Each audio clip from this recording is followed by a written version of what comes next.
Meron tayong makakausap na political scientist, mga kapuso, si Professor Cleve Arguelles. Siya po ang presidente, CEO ng WR Numero Research. Professor Cleve, magandang umaga. Si Joel Siweng po ito. Magandang umaga po. Ay, magandang umaga, Joel Apuel. Opo, una sa lahat, siguro pakilala nyo muna sa amin. Ano ba itong WR Numero Research na inyo pong pinamumunuan? Magandang umaga din sa ating mga tagapakinig. Yung WR Numero Research ay isa po kami na public opinion research firm. So, nagsusukat po kami ng public opinion at isa po kami doon sa mga gumagawa ng mga surveys nationwide at sa iba't ibang sulok ng Pilipinas using scientific and rigorous na mga pamamaraan para po malaman natin kung ano yung pulso ng ating mga kababayan. Okay, I'm sure matamaan ninyong sinusubaybayan ang US elections at yung mga initial numbers na nakikita na po natin. Ano nakikita nyo rito? Kasi mukhang lumabas na po yung lumalabas na po yung mga numero sa Vermont, sa ano ba yun, Weng? Kentucky, tsaka yung isa pang Indiana ba yung Indiana isa? ba? Yes. And, puro baluarte po na Republican po ito. Initially, ano nakikita nyo, Professor Cleve? Tama ka, no? May mga pumapasok na ng mga kakaunting mga early numbers, no? Pero usually kasi, no, una, in-expect natin na magiging tight yung laban sa pagitan ni Kamala at saka ni Trump, no? Dahil dun sa mga huling mga polls naman, huling mga surveys, nakita natin na medyo dikit pa din yung laban. And then dito sa mga mga states na medyo may kakaunting early results na, mahirap din pagbatayan kung ito ba talaga yung magiging trend ng buong eleksyon kasi masyado pang maaga, di ba? Saka maaari pang magbago pa, no? Pero kagaya nung nabanggit, no, itong mga ilan sa mga lugar na ito ay traditionally, no, Republican stronghold, ng mga baluarte ng mga Republicans. Kaya kung magsasara ng mas maaga, mas mabibilang ng mas maaga yung mga boto dito at mahina, halimbawa, si Trump, hindi ganoon kalaki yung kanyang margin or lamang. Kasi ito ay usapan ng lamang. Dapat sa baluarte mo, napakalaki ng lamang mo sa iyong kalaban. So, kung hindi magiging ganoon, magpapakita yun ng good chances para sa Democrat nominee na si Kamala Harris. Kung makita naman natin na makuha ulit ni Trump yung same na margin nung nakaraang mga eleksyon, then that means na medyo that's bad news, no, for the Democratic nominee. Professor, doon sa mga researches niyo at mga pag-aaral, lumalabas ba kung ano ang pulso ng mamamayang Pilipino dito sa US elections? Para sa kanila, mahalaga ba ito para sa sambayan ng Pilipino? Kasi binanggit especially yung resulta nito. Actually, binanggit mo na rin yan, Weng, kasi sinasabi ng isa sa mga kilala nating security at defense analyst, si Jose Antonio Custodio, mukhang yung mga Filipino-American nakararami sa kanila nakakiling kay Donald Trump. No? Dahil nga doon sa security issue, medyo matigas ang kamay na bakal ang gusto ni Trump pagdating doon. Pero dito, locally, ano ang pulso ng mamamayang Pilipino? Mahalaga para sa kanila ba ito? Lalo na yung resulta ng elections?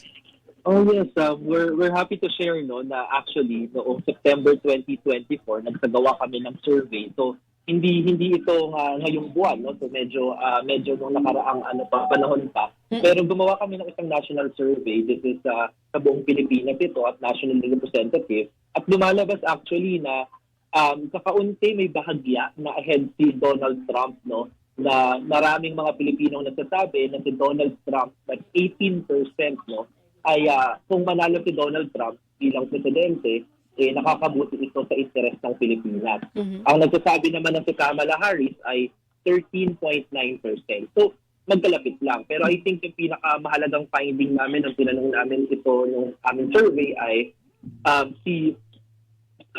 maraming nagsasabi. Pinakamaraming nagsasabi, 51.9%. So, halos 52% ang nagsasabi na hindi nila kilala or hindi nila alam yung nangyayaring eleksyon sa Estados Unidos. So, mukhang parang kalahati ng ating mga kababayan, they're paying attention dahil syempre, we are a former colony of the Philippines. Meron silang preference. So, may kalahati. Pero may kalahati din na nagsasabi na wala silang enough na informasyon, no, para magbigay ng kanilang opinion kung sino yung mas makakabuti na manalo dito sa nagaganap na eleksyon sa Estados Unidos. Anong sinasabi sa inyo nitong resulta ng survey na ginawa po ninyo about the psyche of the Filipino voter siguro? Tingin ko kagaya halimbawa ng ibang mga observations kung paano yung mga Filipino-Americans ay more or less may expectation, di ba, na maaaring si Donald Trump yung mas kanilang pinapaboran. Maaari din kasi, di ba, halimbawa, no, nagpakita dati ng magandang relasyon si Donald Trump nung siya ay Pangulo, kay Pangulong Rodrigo Duterte, halimbawa. No? So, medyo may mga similarities nila. And kung ganong klaseng politika ay pinapaboran ng mga Pilipino nung nagdaang administrasyon, no? So, hindi malayo na nakakakitaan nila ng kaparehas ng mga qualities, no, si dating President Trump. Pero dahil medyo dikit naman din yung laban, no, and very interesting nga dahil kung gaano kadikit sila doon sa survey sa US, medyo ganun din yung opinion ng ating mga kababayan. Baka lang din dahil former President si Trump, no, mas maraming nakakakilala sa kanya ng mga Pilipino. So it might be na this is just an awareness, no, issue of awareness more than really preference. Yun. Pero, general sense, tiwala ba ang mga Pilipino, Professor Arguelles, sa alyansa ng Amerika, ng Pilipinas sa Amerika? Sa mga nagdaang survey namin, ang nakikita natin is that para sa mga Pilipino pa din, mataas yung kanilang pagtitiwala sa Estados Unidos, no, bilang kakampi ng Pilipinas, especially sa mga usapin ng mga may kinalaman sa ugnayang panlabas or international relations, no? At in fact, si President Joe Biden, tinanong namin kasi among different na mga world leaders, no? Sino yung mga sinasabi mo na they will do the right thing pagdating sa usaping panglabas at pagdating sa mga usaping pandaigdig. At si Joe Biden ay I think more or less 65% to that, more than a majority ng ating mga kababayan, sabi na nagtitiwala sila sa Pangulong kay US President Joe Biden to do the right thing when it comes to world affairs. So I think that extended doon sa tiwala nila doon sa relationship natin with the US, and this is of course in contrast doon sa nakita namin kung tinanong namin sila, halimbawa Chinese President Xi Jinping o kaya naman na China bilang bansa, makita natin na napakababa ng mga numero na yun. Ayun. So mas pabor pa rin pala talaga sila sa alyansa natin sa US, Professor. Yes.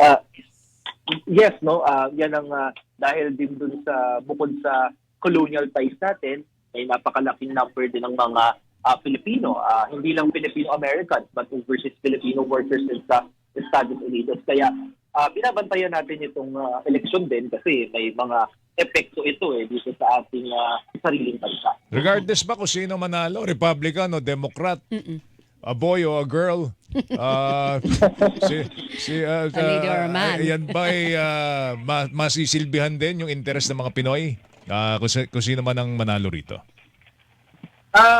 Sa tingin ko hindi magiging 100% na magiging magkaparehas yung magiging epekto niyan sa Pilipinas. No? Merong mga malaking pagkakaiba sa mga patakaran kasi ni Trump at ni Kamala Harris patungkol halimbawa yung Asia policy nila or paano sila makikitungo sa mga bansa sa Asia. At syempre, patungo na din sa China na siyang isa sa mga identified na threat din, no, sa interest ng ating bansa. So halimbawa na lamang sa usapin ng security alliance natin, isang malaking tanong ngayon, di ba? Pagka si Trump ba ang nanalo, ipagpapatuloy niya ba yung security alliance natin at magiging katulad lang ba ito ng mga patakarang panlabas ni Joe Biden? And the answer is that it's likely na hindi magiging kaparehas. No? May mga radical shift. Kasi, halimbawa, from what we know kay Donald Trump, no, hindi siya masyadong fan ng mga multilateral, mga security alliance kasi tingin niya nakiki-free ride yung mga ibang bansa pagdating sa security. No? Kasi medyo transactional si Trump. We know this from his past pagiging past president, but also sa kampanya ngayon, nire-reiterate niya, kine-question niya yung iba't ibang mga alyansang pinapasok ng Estados Unidos at sinasabi niya na magastos, hindi tayo sure kung ito ba ay talagang pabor sa interest ng Estados Unidos. So yung the fact that kine-question niya yung halaga ng mga alyansang ito na para sa atin, halimbawa, napakahalaga sa ating sariling seguridad, di ba? It creates a condition of uncertainty, di ba? And uncertainty is always bad kapag sa usapin ng mga security threat, no? Mahilig din si Trump sa mga unilateral na parang unilateral yung pamamaraan niya ng pagpasok sa mga negotiation o kaya sa mga agreements, no? Dito maganda kasi minsan nagkakagulatan na lang na meron pala siyang pinasok na bagong kasunduan nang walang konsultasyon sa mga kanyang mga alyado o kaya naman mga neighbors na maaaring maapektuhan ng kanyang mga pinapasok na agreement. So yun, isa lamang yun, pero tingin ko may malaking difference, no, whether si Kamala yung i-elect ng mga mamamayan ng Estados Unidos or si Trump, no, meron talagang malaking epekto sa Pilipinas. Negosyante kasi si Trump eh. Kaya nga, From the very beginning, sa totoo negosyante lang, ito oo. Diba? Sige, abangan natin yung mga development. Professor Clive, salamat sa oras mo. Sir, Mag-ingat thank you. ka. Thank you. Maraming pong salamat at magandang Good morning. Si Professor Clive Arguelles, political scientist, siya po ang taga-pamuno ng WR Numero Research. Mga kapuso sa akin. Kinikilingan, walang pinoprotektahan.